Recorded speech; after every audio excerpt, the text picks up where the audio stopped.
Welcome students. In this particular class, I will be giving away 10 most important questions from the interviewer point of view that could be asked in an interview. And the topic that I'm going to be discussing is list. Now it is imperative to understand no matter how many degrees you got or how many certificates you've got, at the end of the day, all it boils down is your ability to answer the questions that the interviewers pose. Let me give you these questions that would largely help you on your quest. So the first, as I mentioned to you, the topic that we would be covering today is list in Python. Now list is a predefined data type, meaning it is already built in. Now the first question is, what is a list in Python and how does it differ from tuple and set? It's a valid question, right? Now I'm going to give you the solution. Now list, they've already asked you what is a list. So let me give you a list in Python is what? Is, as we studied, is a mutable and then what? Ordered collection of items. That makes it so special. Mutable, ordered collection of items. So it means it can be modified. So whenever you're getting data as an CSV file, you need to clean the data. So that takes in a lot of manipulation. And for that, the most acceptable way is to convert it into a list. So that is why we are always concerned about list being mutable and ordered. Okay, so much so about the understanding of list. So it can be modified, meaning can take in items and can allow items to be deleted. So that is a specialty. Having given you that, what if they ask you when you are doing these manipulations, what do you think would the order be? The simple answer is list in Python retains order of items. So have that in mind, right? So that's the important definition that is required. Now how are lists defined? Lists are defined using what? That's very important. Square parenthesis. This is the way we define the list. Okay, so much so about lists. Now we need to distinguish lists from tuple or tuple. So what are tuples? You need to know the definitions. Tuples are defined using curly parentheses, and they are similar to this. This is very important keyword, similar. They are similar to lists in Python, but are not mutable. So the word that you need to use is but are immutable, meaning their values cannot be changed once you define them. So that is the all important definition and the distinguishing feature of tuple. So having given you that, now comes the definition of set. So how do we define sets?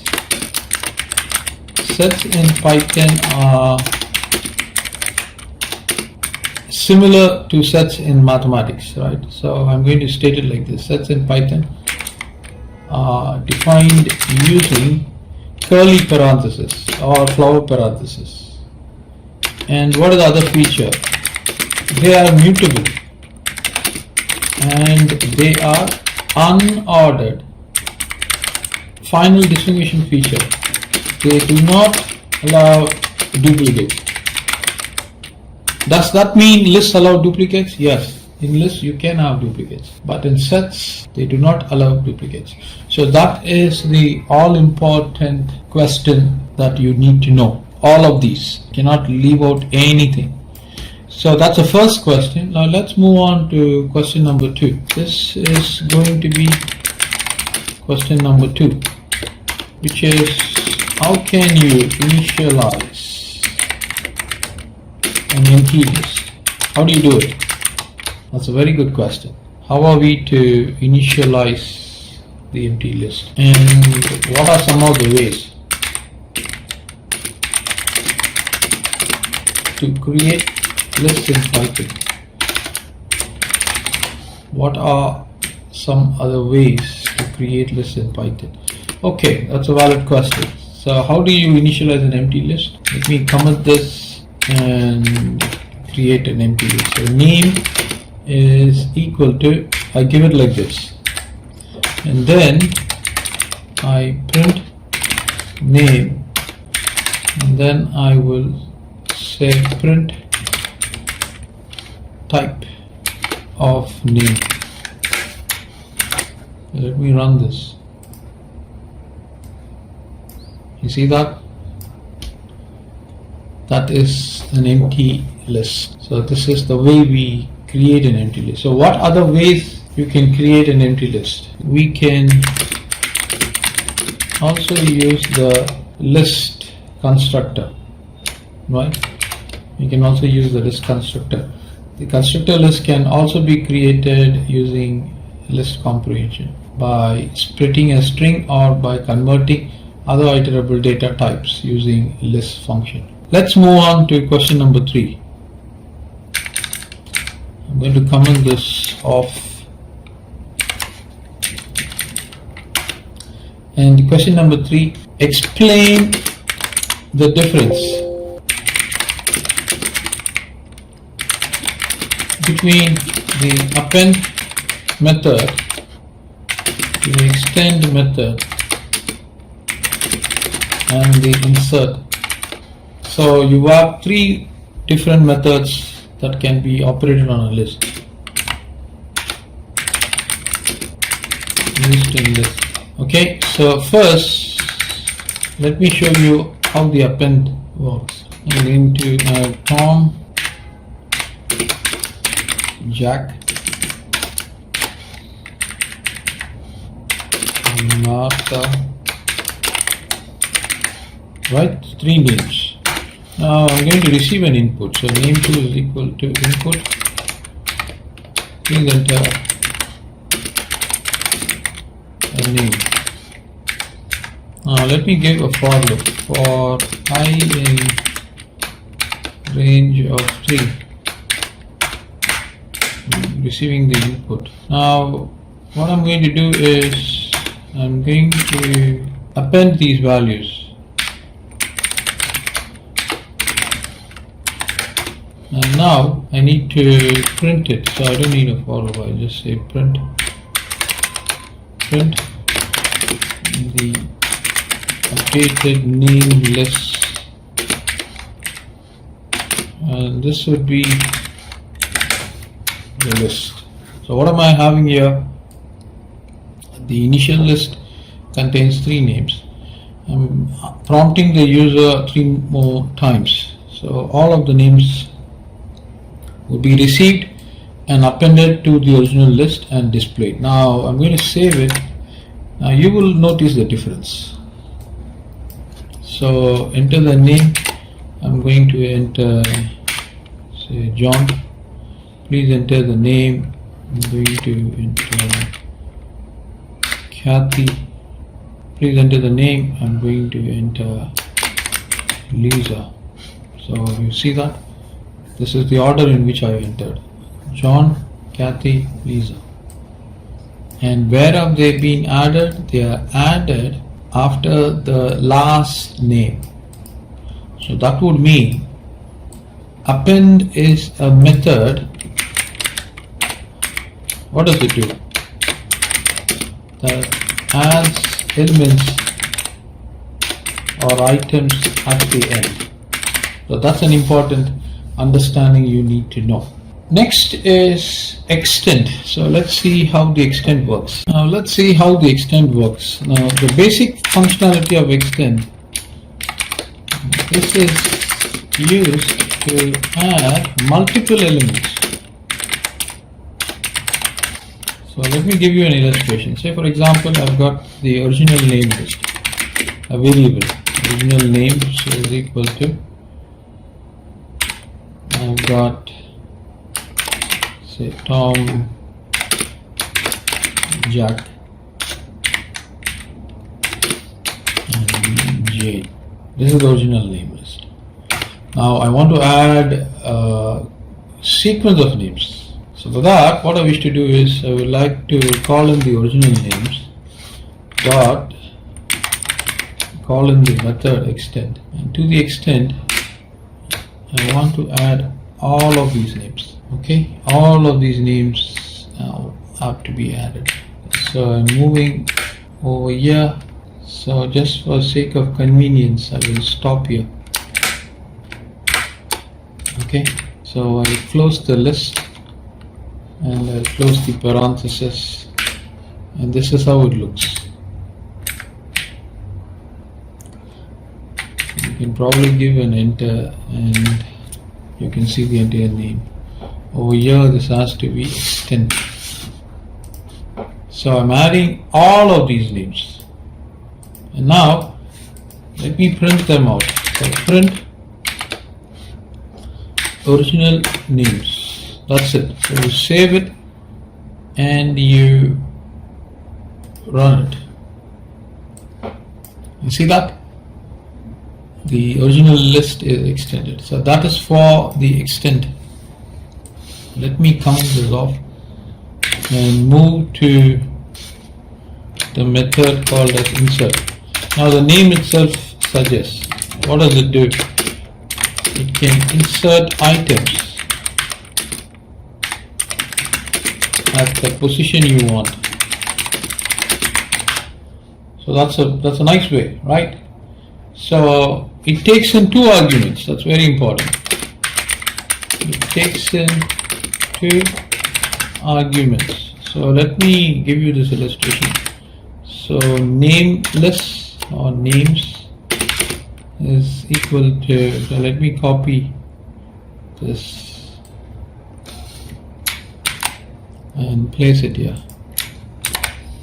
Now what I want to do is I would like to insert Jasmine over here. So that's position number 2.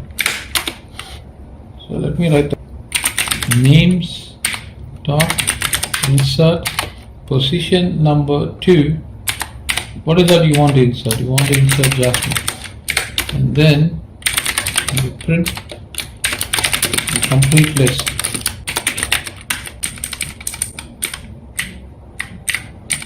Something like that, complete name list, and then you give the list there. So you run it and you will see Jasmine is inserted. Now what if you are giving an argument which is beyond? Say for example you want to insert Jasmine at this position. So let me see what happens. So I'm running it and you will see Jasmine is inserted. In fact, it's not an insert here, it's an append. So whenever you give an index which is not featuring here, the insert method becomes an append method and adds the data at the end of the list. So much so for today's class, students. We will meet again in another session. We will see other important interview questions. Thank you. Welcome students. We've been continuing our study on interview questions with regard to the topic list. Now this is the next question. The question is, how would you use string slicing? Let me write that down here. How would you, I'm going to reword it like this: get the names I want Bill and Harry from the names list. Right? So that is the question, and we are going to do that. So what I'm going to do is I'm going to give a string slicing code. Print, I'm going to say names, open the square parenthesis, find out the index. This is 0, 1, 2, 3 and 4. But if you were to give 3, you won't get Harry, right? You will have to give 4. Now let me show you that. So 0, 1, 2, and if you were to give 3, you won't get Harry. Instead, you can see the output, what you will be getting, just Bill. So to get Harry, the most important thing is you need to move beyond the index of Harry. Harry is at 0, 1, 2, 3, but you need to give 4 so that Harry can be printed. So now I'm going to run that code and you will see that Harry is printed. And if in case you have another list, say age is equal to 23, 44, 50 or 49, 21, 34, 39, 110, etc., something like that, and you want to get 39, 34, 39, 110 printed. So how do you do that? Find out the index 0, 1, 2, 3, 4, 5, 6. You can't give 6, you have to give 7. So you can give a message: the following are the ages recorded. So that would be more sensible.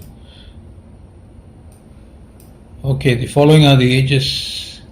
So 34, 39. So when I give 6, 0, 1, 2, 3, 4, 5, 6. You see 6, I'm only getting the values 34, 39. So to get the last guy, I need to move beyond. So that would give the solution. So the ages are 34, 39, 110. Okay. So I will comment all of these lines and then I will move on to the next question. This is a question.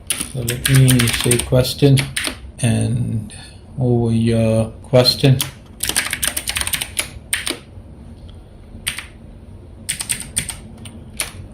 So the question is, how would you determine if an element exists in the list? How do you do that? And following this question, there's another question: how would you find its index? So what's your answer is going to be? Now I want to know if 110 is present in this list. I want to run a check. So for that, you will have to use a conditional statement. So I'll start with the if loop.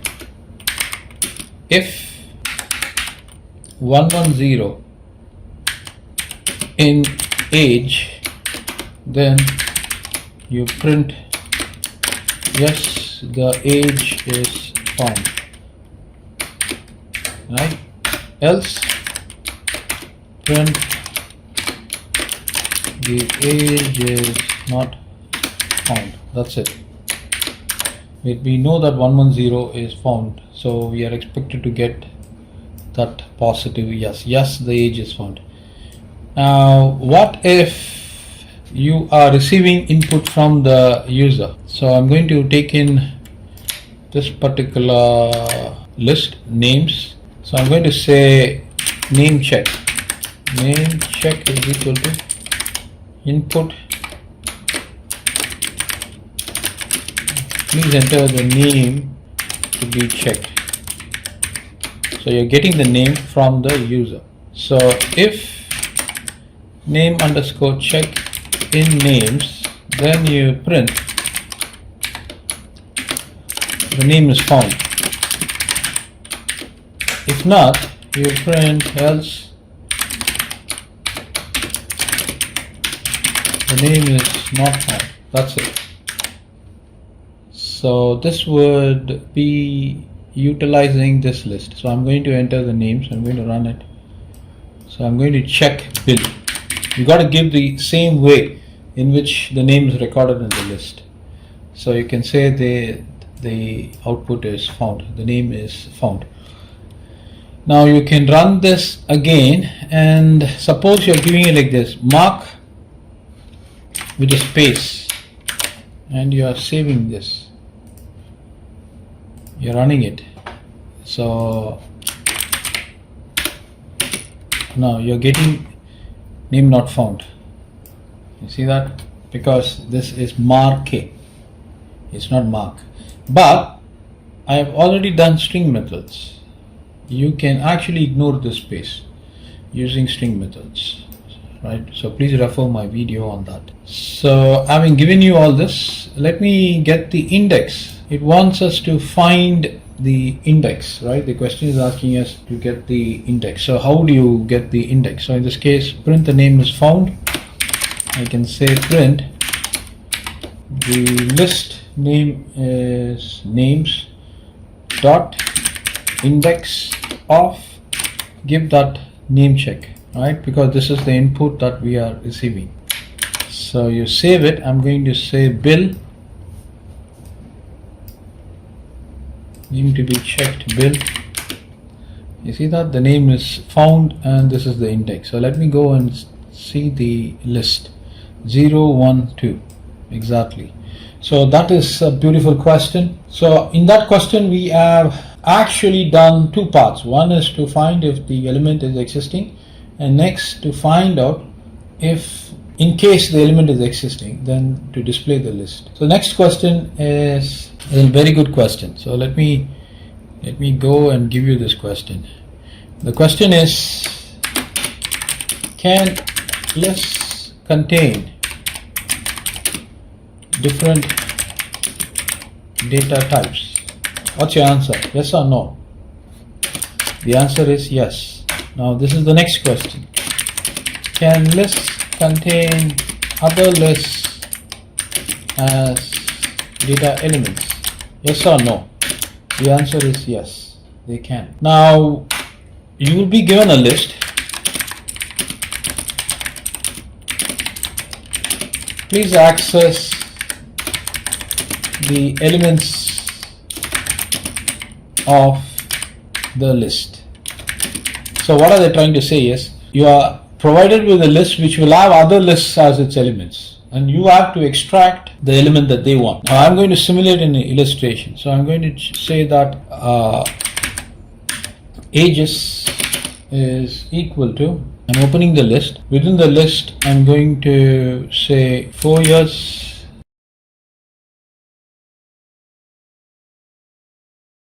From the list I want to access 7. I want 7 to be displayed. So how are we going to do that? So this is the way we produce that. So print, the name of the list is ages. The element we are going to be looking at, focusing here, is present at index 0, and the element that I need is present at index 0, 1, 2, 3.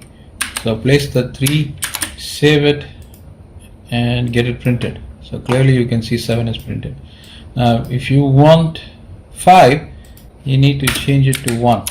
So save it, you run it, and you get 5.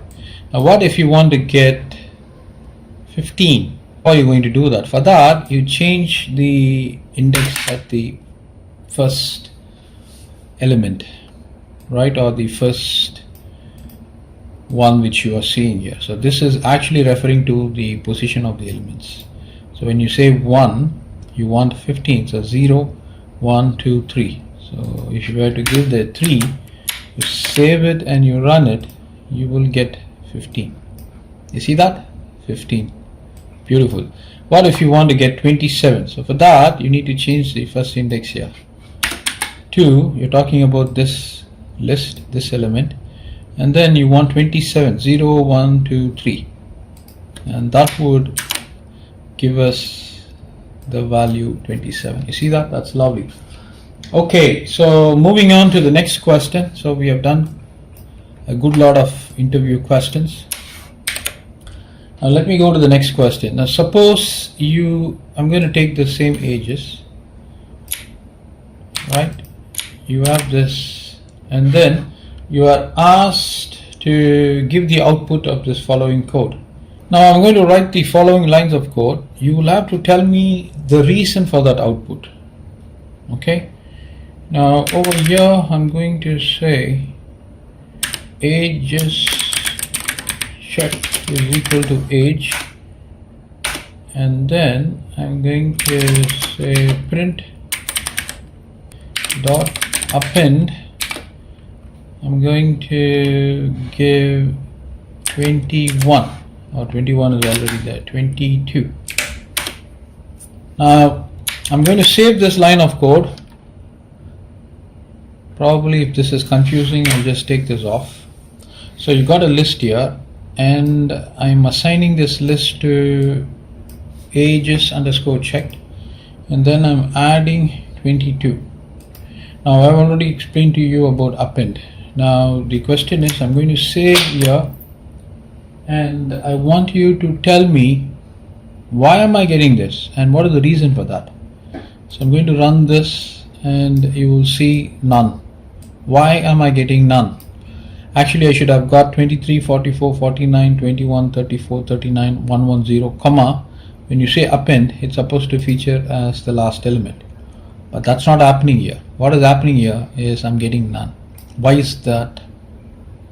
Can you explain? Okay, I give you 2 seconds for you to give the solution. Okay, you got it? I hope all of you got it. Now the reason is I cannot have this line of code like this. I cannot perform this inside the print. That is the reason.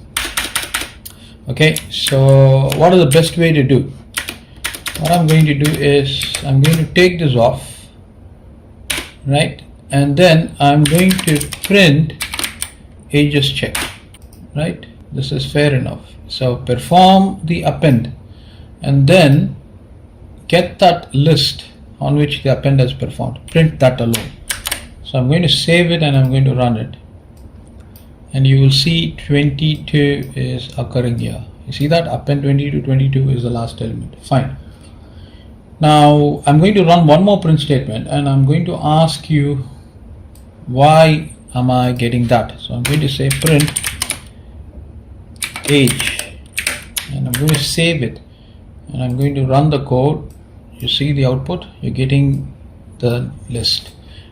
Why am I getting that? Because I've clearly assigned here age to be ages underscore checked, but in spite of that, when I'm printing age, I'm getting the new list. Why? Can you give me the reason? Okay, let me give you the reason. The reason for that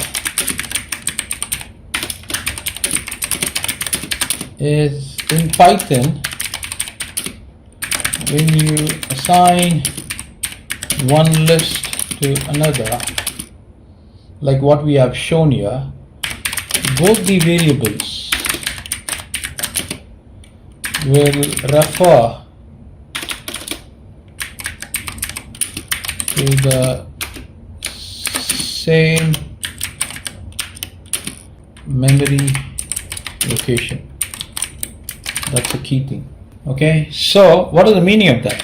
So any change in ages underscore checked will reflect also on age. That's a key understanding. So in this case I need to have a spell there. When you assign one list to another, both the variables will refer to the same memory location. So any change in ages underscore checked will reflect also on age. So that is the all important understanding you should get. So this is a beautiful illustration and I have explained to you 2 important technical concepts in this. Okay, so having got that out of the way, let me go to the next question. The next question is, what is a list comprehension? Can you explain that? And the question is asking us to provide an example for that. So we need to give an example for list comprehension. So how are we going to get that? I can give you maybe 5 seconds to write the code and you can check it off with the illustration that I'm going to give. Okay, so 5 seconds. 5, 4, 3, 2, 1. So it's done. So let me give you the understanding. What is list comprehension? It is the concise way to create lists.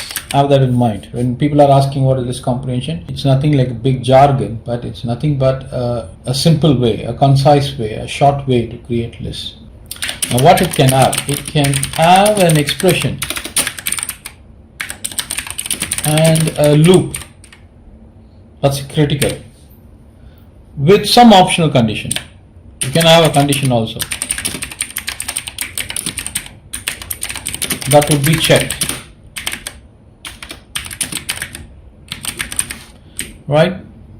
So that is how we create or we apply the list comprehension. Now let me give you this. Say for example, we want to have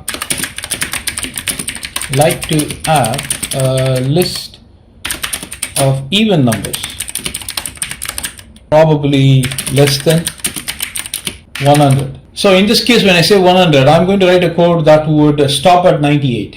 So let me give you that list comprehension. Even numbers is equal to, open the square parenthesis, we want all x. So we are getting the x for x in range of 100. And then you give a condition. If x, this is the modular division, divided by 2, if it is equal to 0, that is the check that would be applied there. So probably you can give a space here, and that's more readable. Now after you have given that, you can simply say print even numbers. That's it. So I'm going to run this code and you will find even numbers 0, 2, 4, 6, 8, 9, 10 up until 98. You see that? That is the solution for list comprehension. So up until now we have done quite a bit of interview questions. I hope you enjoyed them all. So students, until we meet again.